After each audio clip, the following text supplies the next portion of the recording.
Wow, that is a good introduction. And at least now we know you, those who didn't know Bob Mwiti. I know most of you have heard about him because he's been in the field for a while. He has been airlifting international students from Kenya and then to US, and he's going to tell us more about it because that is how I found him. And I thought if we invite him here, he's going to shed more light into what he does, and I'm sure he's going to help so many of us so that we can have. I always say that it's good that we have information so that we can make informed decisions on whether to come to Canada or to go to the States for your studies. Go ahead and introduce your organization. All right. Thank you so much. Yes. So I do run an organization called Tech America, which is an IT consulting firm. We deal mostly with people who are already here in the US and they want to get into the tech industry. Then they need some training. We offer those kind of training programs. Also, part of what we do, we advise and we try to bring brilliant students who want to come and study here in the US. Specifically in the areas of IT or business, master's programs. So we focus on masters. We don't do anything to do with, for example, PhD or undergraduate. So we just focus on master's level students. We do also offer a visa coaching program.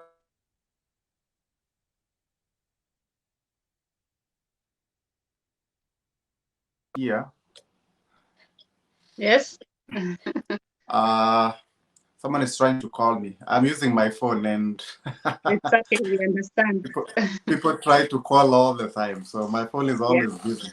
So Life anyways, is busy. yeah. No problem. So anyways, I lost my train of thought. So so we do training programs. We also coach people who want to come and who are seeking student visas. We do have such programs where we can train them. We have some really intensive visa coaching programs. And the reason also why we do this is because I personally, it took me almost 8 years to get here in the US. I was denied visa 4 times. So I know the pain of not getting visas, because a lot of our people really are not able to get those visas at the embassy, and it can be very frustrating. So we decided also to help out those who want to come here and they need some help in terms of how to prepare themselves for the visas. Then we can help them. Now, yes, we in terms of those that we bring here to come and study generally IT masters, we do have an amazing program called the Kenya Airlift program. And it's a program that we bring brilliant students who want to come and study IT-related master's programs here in the US. Okay. You must be smart. The minimum requirements for that program is a B mean grade in KCSE with a B in math. And then also you must have scored at least a second class division. It can be upper, it can be lower. Okay, and if you have those kind of minimum qualifications, then you can definitely be able to get into that Kenya Airlift program. Now, the Kenya Airlift program, we are trying to solve a problem that a lot of our people face, those who want to come and study here in the US, and also even those who come and who are already here in the US. Okay, now, like I said earlier, I came to the US as an international student. And I struggled a lot, okay? From the point where I started thinking of leaving Kenya and coming here, I've said that I struggled even getting a visa. I was denied a visa 4 times. It took me 8 good years to finally make it here. And also now, once I got here, once I graduated from school, it was quite a challenge for me to get a very well-paying job because of the fact that I was on a student visa. And when you come on a student visa, you have to figure out how now to transition from being a student here in the US to now being someone who has a visa that can allow them to live and work here in the US. Okay, and this is something that a lot of people who are out there, they usually don't know. Like, for example, when I was in Kenya, when I got that visa, I was just happy that I had gotten the visa after struggling for so many years. But I really didn't know what's going to happen once I graduated from school here in the US. Okay, and this is what I see a lot of our people. It's the same situation that I see with a lot of our students who come here. So most of them, they are just happy that they've gotten the visa. And if you ask them whether they want to come back once they are done with their school, most of them don't want to come back. But they don't really know how now they're gonna transition from being a student on a student visa to now living and working here and being on a work visa or being a permanent resident. Okay, so that's where most of our people have a challenge. Okay, and these are some of the things that when you are out there, for example, if you're watching this video and probably you're in Kenya, you don't even know about these things because you're not here yet. Okay, and that's the surprise that a lot of people get. Once they get here, now they have to start thinking now of how now do they transition from being a student to a skilled worker and be able to live and work here permanently. Okay, so Yes. I had that challenge, and I had to extend school by one semester because it was very hard for me even to get an internship. And one of the main reasons is because now when you come here in the US as an international student and you want to live and work here once you graduate from school, normally the US government, they usually give a work authorization once you graduate from school. It's a post-graduation work authorization. It's called optional practical training, which is usually for 1 year. For example, if you're coming for an MBA, you get a 1 year. If you're coming for a STEM program, STEM basically means science, technology, engineering, mathematics kind of a program, you get up to 3 years of work authorization, post-graduation work authorization. Now, you use that time, like for example, I came for an MBA, I had 1 year post-graduation work authorization. Now, within that 1 year, you must find, if you really want to live and work in the US long term, you must find an employer who is willing to sponsor you to live and work here. You can't just decide you want to live here and then sponsor yourself. No, you must find a company that is willing to sponsor you. Okay, a company that is willing to file for your papers. All right. Now, where the problem lies is that the US government requires companies to show that they are hiring you because you have a skill that Americans don't have. All right. So to all the US companies, they are required to hire Americans first. Then they can hire the rest of the people. Okay. Now, if you don't have a skill that Americans don't have, then it's very hard for you to find a company that will be willing to spend money on you, because that filing of your papers, it costs money to the company, lawyer fees and all that. It costs thousands and thousands of dollars. So if you have just basic qualifications in terms of your skills and all that, no company will take you on board. And that's really the problem that I was having when I graduated from school, even with an MBA, because what I really had was just academic qualifications. Okay. Back in Kenya, before I got here, I had worked in Kenya for about 6 months. I used to work for Equity Bank as a bank teller. Okay, so that's really the kind of work experience that I had. Now, as a bank teller, here in the US, bank tellers are usually people who just graduated from high school. You don't need a master's degree for you to become a Yes. bank teller. Yes. Okay, and I Yes. think it's the same thing in Canada. You don't need that for you Yes. to be a You don't bank need. teller. Yeah. Yes. Mm-hmm. So if you have that kind of experience or skill, Yeah. it's not, you can't really approach a company and tell them, hey, you know what, I have these skills and I need you to employ me and sponsor me, because you Yeah. don't have a skill that Americans don't have, right? Because there's so many Exactly. Americans out there that can be teller people. You understand? Yeah. There's so many Yeah. Americans out there with MBAs and they're actually looking for jobs. All right. So Yeah. these are things that I really didn't know until now when I was about to graduate, and I couldn't even find a job because I wanted to stay here long term. And I even had to extend school by one semester because I didn't want to graduate. And then now I don't have anything lined up. So I was giving myself some time, okay, buying time so that now I can keep on looking for work. All right.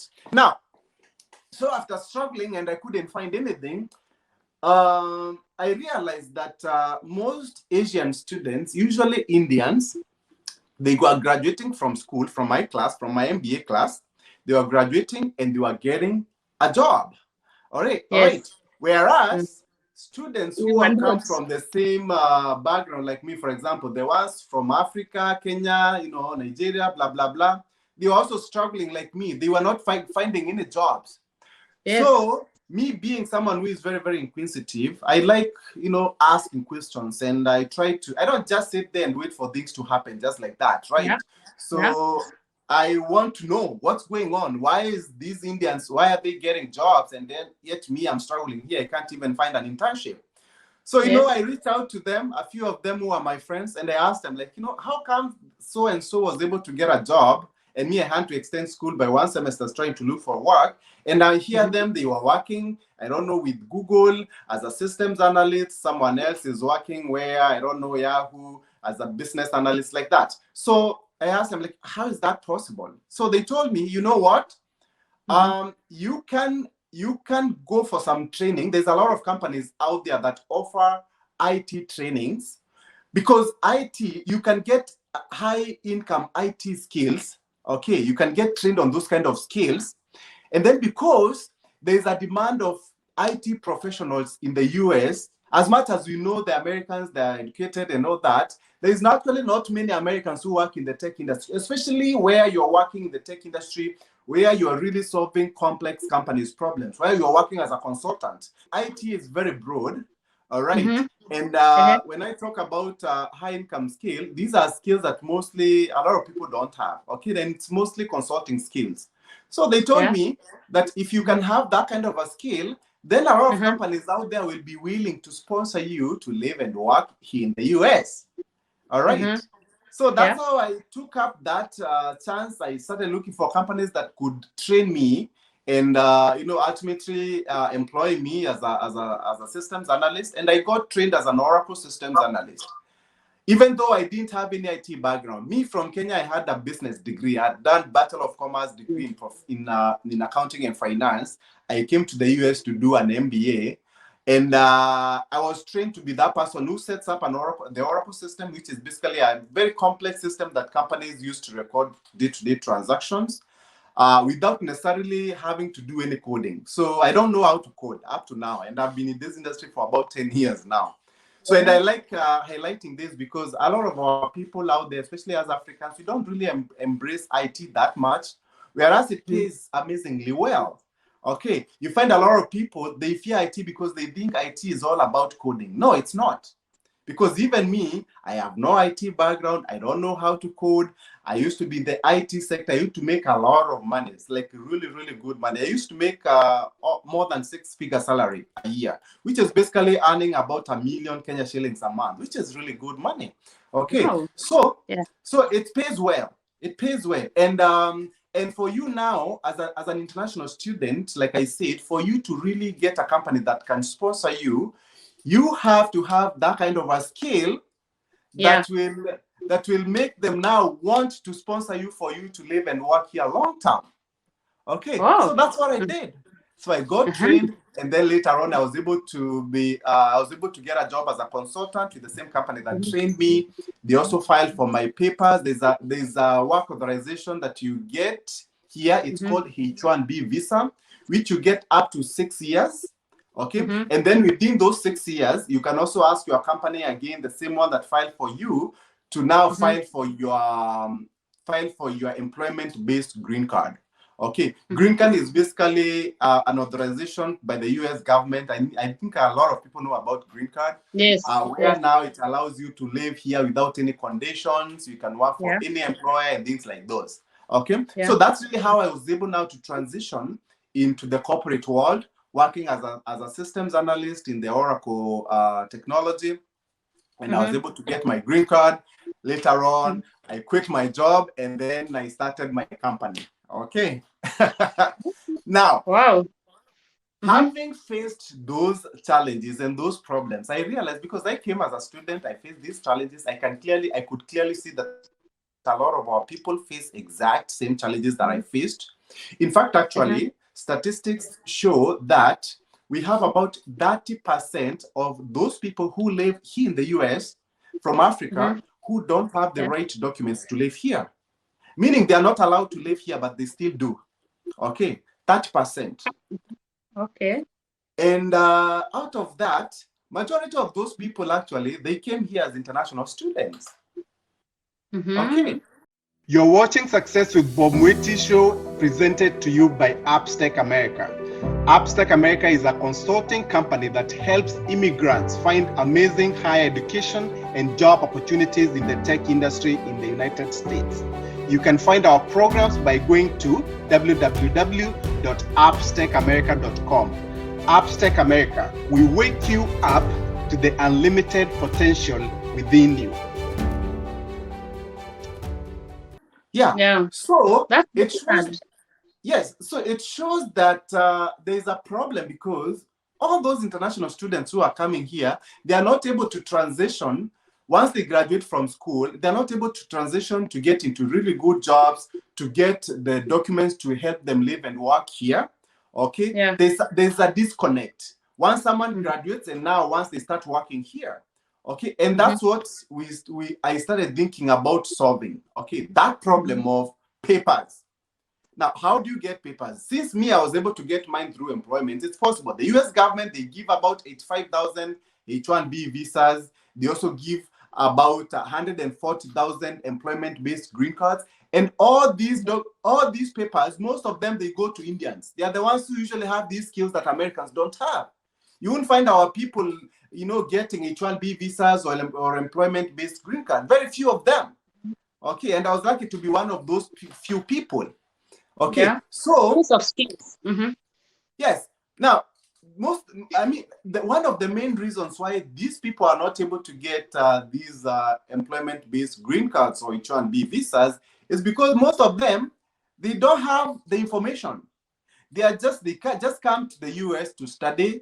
No one tells them what they needed to do. They are just like, for example, the way I didn't know anything, right? Yeah. Until someone, it's because I was a little bit inquisitive to try and see what these other guys are doing, and that's the reason why they were getting jobs. But a lot of people, they are not that inquisitive, so they are just sitting there without that information. And then they graduate from school, they can't get a job, they can't get the papers. All now they do is just stay under the system. Understand? No. Yeah. Yes. So that's why we have that number of that percentage, about 30% of people without the right documents. Now the problem is, if you don't have the right documents to live here in the US or even Canada, it's gonna be very hard for you. Even if you are educated, even if you are smart, it's gonna be very hard for you to get a job in the corporate world. Yes. Unless you do under table jobs. Under the table job, and those under the table job they're gonna be paying you minimum wage. Huh? Yes, you can survive on that alone. You can survive on that, and then you're a smart person. Okay, so you also find like our people, so many of our people actually don't make good money. You see, some of those people who are back in Africa or back in Kenya, when they compare what they are making with us, they think that us in the diaspora make good money. But actually, as Africans, we don't make a lot of money. I'll give you an example. Statistics show that Indians, okay, you're gonna hear me talking about Indians in this session a lot. Okay, because I've worked with these guys. They're the ones who made me get into the tech industry. If you go into the tech world, 70 to 80% of those people who work in the tech space, they're usually Indians. Okay, now statistics show that Indians make about $100,000 per year per household as median household income. $100,000, yeah? Now, the best performing African group of immigrants is Nigerians. Nigerians, by the way, Nigerians, they don't just sit there. They are always on the move, yeah? Even here. Even there, right? Yes. Yeah. And they're also sharp, yeah? So, very sharp. Yeah, so those are the guys that make most money in terms of African group. They make around 60,000. Now, can you look at that? Our best performing group is making $60,000 per year. Whereas if you compare with what Indians are making, Indians, they make more than the Americans. Americans make around 60 also. So Indians are making 100. Us, the best, are making 60. Can you see the gap? It's almost like double. Yeah. Okay. All right. So most of our people, they're not in good jobs. They're really not. We have a lot of smart people working in warehouses. Okay. Working in warehouses where they are getting paid maybe $15 and they're just comfortable doing those kind of jobs and doing, a lot of, like maybe working so many hours. Okay. And there are people who could be doing better than that.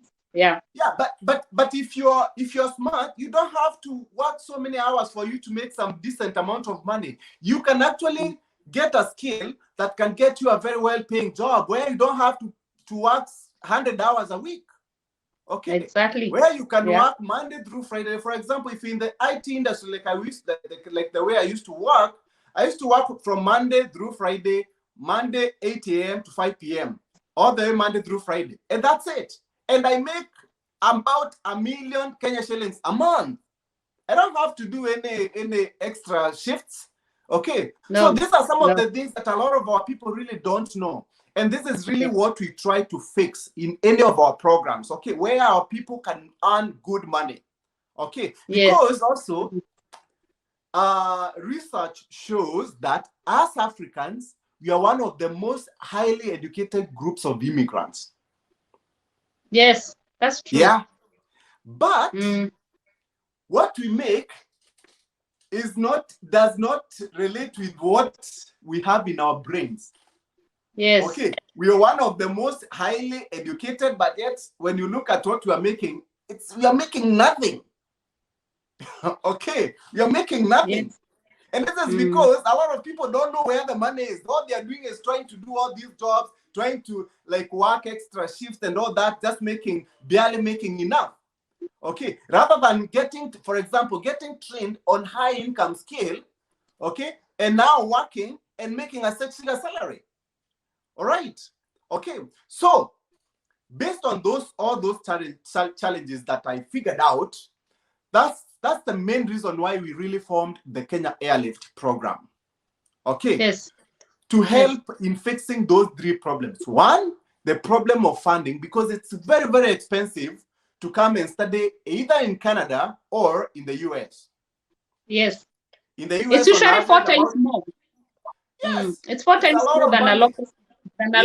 Yeah. It's a lot of money. In fact, actually, here in the US, it's going to cost you, if you're coming for a master's program in 2 years' time, it's going to cost you on average about $50,000. That's 5 million Kenya shillings. How many people have 5 million Kenya shillings in Kenya? Not many. Not many. Unless you come from a political class, not many people have that kind of money. And you only have how many hours of work as an international student do you have per week in US? We are given 20 hours to work and on campus. Here 20 too, hours on campus. But you see, one thing that I always try to tell people is this, right? Like if you are coming as a serious student, don't think that, because a lot of people back home, they think that you can come to the US to study and then be able to work and be able to pay that $50,000 in 2 years. That's a lot of money. You can't really work as a student and pay that kind of a 20 hours is not enough to pay that. It's not enough.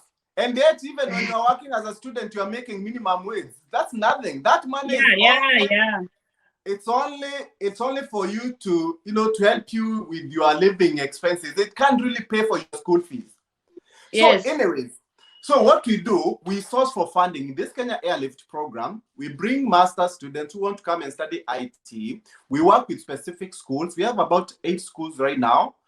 We source for funding from those schools in terms of graduate assistantship awards. A graduate assistantship award is more of like an arrangement with the school where they pay either full or part of your tuition fees, and they give you a job where you can work with the professors. You can help out with, let's say, for example, helping out with grading of assignments for undergraduates, doing research work for the professors. So they pay part of your tuition fees or full tuition fees. Then they give you a job to work with the professors, and also they give you a stipend to work. I mean, a stipend every month to help you, with your living expenses. Okay, so that's usually the arrangement that we have in that Airlift program. But also, because you can get half funded, so there's another half that you really have to pay, which is a lot of money, because international students, they usually charge out of state tuition fees. They don't get charged like the people from the same state where the school is located. If, for example, if a school is charging $5,000 to a local, a school, let's say, for example, University of Tampa, here in Tampa, Florida, it's charging, let's say, for example, $5,000 to the locals, it's going to charge $10,000 to an international student or anybody who is not from Florida. If you come from Alabama, you're out of state, you're going to be charged just like someone who is coming from Kenya. So it's a lot of money. So even if a school is paying half of your tuition fees as a graduate assistantship award, there's still a lot of money that a lot of people are not able to raise. So also what we do, we use lenders who offer unsecured international student loans. Okay. These lenders, they give loans which don't require you to have any collateral or any security. Oh. All you have to show is that you're smart, you have the brains, because they look at people who are more likely to get a job once they graduate from school. Okay, then they give you a grace period where you start repaying later on, maybe 6 months after graduation, and you start repaying your loan. Okay. Yeah. So they give to good students, bright students, and they work with specific schools. These are usually good schools. We work with state universities because there's so many schools here in the US. They work with those good schools because they know those good schools usually attract good students. They don't just want to give money to just anybody out there just because they want a loan. No, it has to be someone who is not very risky to lend to. Okay, so that's why they try to lend to smart students. So that's what we use in our Airlift program. That's why I said initially that the Kenya Airlift program is not just for anybody out there also. We require you to have scored at least a B in KCSE with a B in math, and you should have scored at least a second-class division in your undergraduate. It can be any undergraduate major. Okay. Yes. Yeah. Now, so we solve that problem of funding. Also, what we do also to solve the problem of now people who are graduating and not getting good jobs in corporate America. Like I said, a lot of our people don't make really good money. So what we do, we train those guys who are coming through our Kenya Airlift program. We train them on the side on latest IT job skills. Okay. Remember, I said initially that as a company, what we are basically a consulting firm. We run IT training programs for those who are here in the US. Okay, and these are job skills training programs, and also we look for jobs for people. That is part of what we do. We do placement services in the IT sector. So the same exact skills that we normally train people on here in the US, we train guys who are coming through our Kenya Airlift program, and this training is for free. Okay. These are skills that we charge a lot of money. Some of our training programs, they go for even as much as $3,000. And we give these trainings for free to those brilliant students who are coming through our Kenya Airlift program, so that now, by the time they finish their master's program, master's takes about 2 years, they will already have the skills that are needed in the job market that employers are looking for, that will enable them get those good jobs. The job, like for example, like the same job that I got, and those jobs usually come with papers where companies now can sponsor you because you already have a skill that Americans don't have. Exactly. All right. Yeah. So you see now how we are solving that problem of good jobs and immigration papers after you graduate. So that's really what we focus on, those 3 things in that Kenya Airlift program.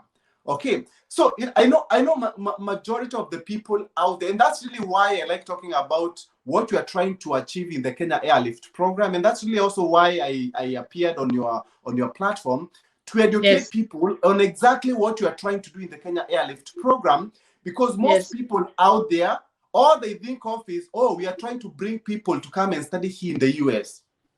That's really not the case. I mean, bringing students to come and study here, that's just one of the things that we do in the program.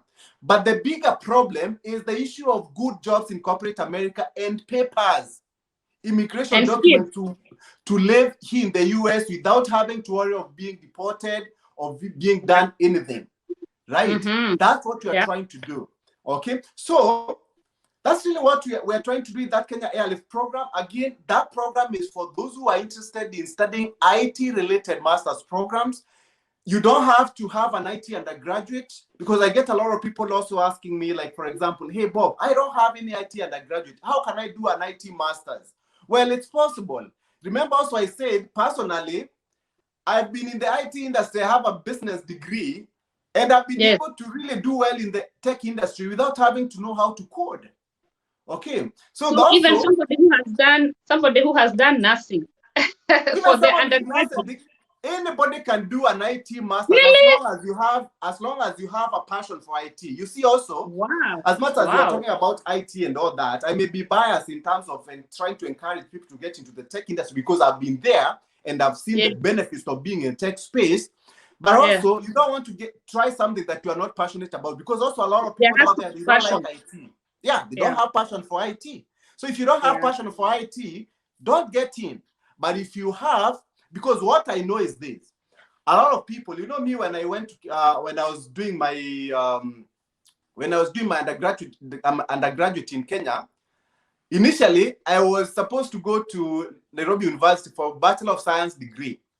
Okay, but also I didn't like that degree. And that's what a lot of people also do, because Kenya, what happens when you pass your KCSE high school, it's usually the government that decides what you're gonna do, especially if you don't get, it's very unfair. you know, so unfair.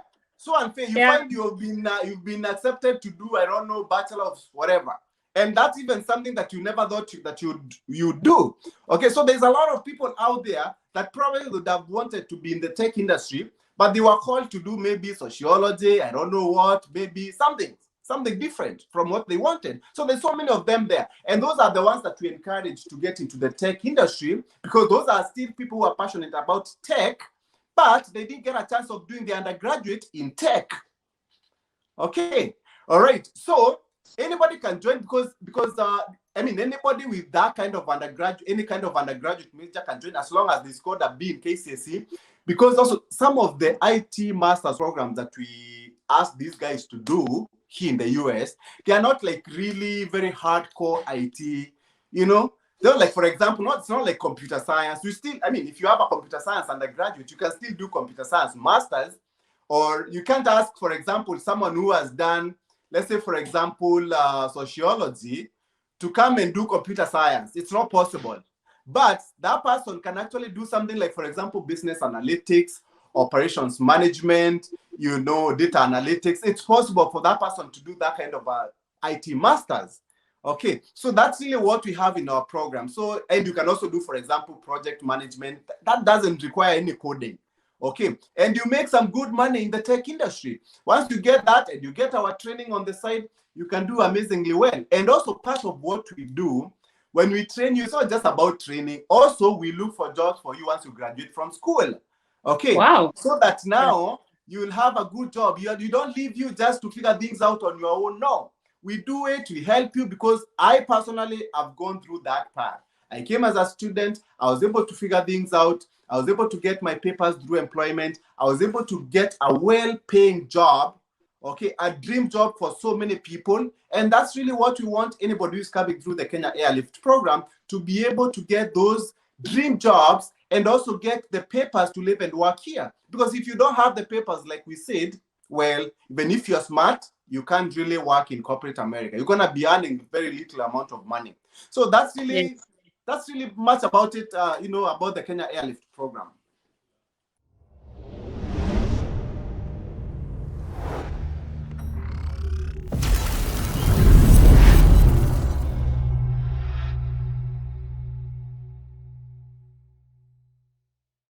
You've been watching Success with Bob Mwiti Show, brought to you by Upstack America.